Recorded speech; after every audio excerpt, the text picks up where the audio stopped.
Like, is there anything else that has kind of been a theme that you've wanted to focus on? Yeah, there was a period a couple of years ago now, probably 18 months ago, where a lot of my clients are men who are in sexless relationships. I found that very interesting as a place to kind of work with, because it's not about obviously it's not about the sex, right? There's always an emotional component in the relationship.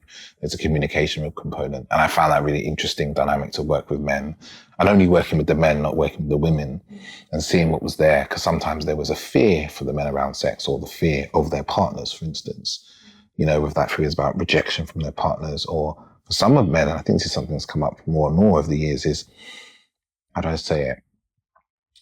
Men have heard so many stories of men violating women that they don't want to be that sort of man, and they don't trust the women. They don't trust women to be able to express and assert their boundaries. So they have to figure out their boundaries first and adhere to the boundaries that they think the woman actually has. And I definitely used to do this in my life as well. It's like, I don't trust you to say no when you mean no.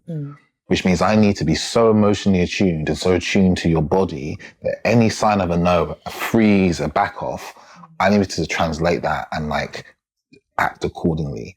And for some men, that turns into kind of a hypersensitivity, and it means that with their own partners, they're not trying to have sex with them at all, because they're so concerned about overstepping a boundary that actually doesn't exist.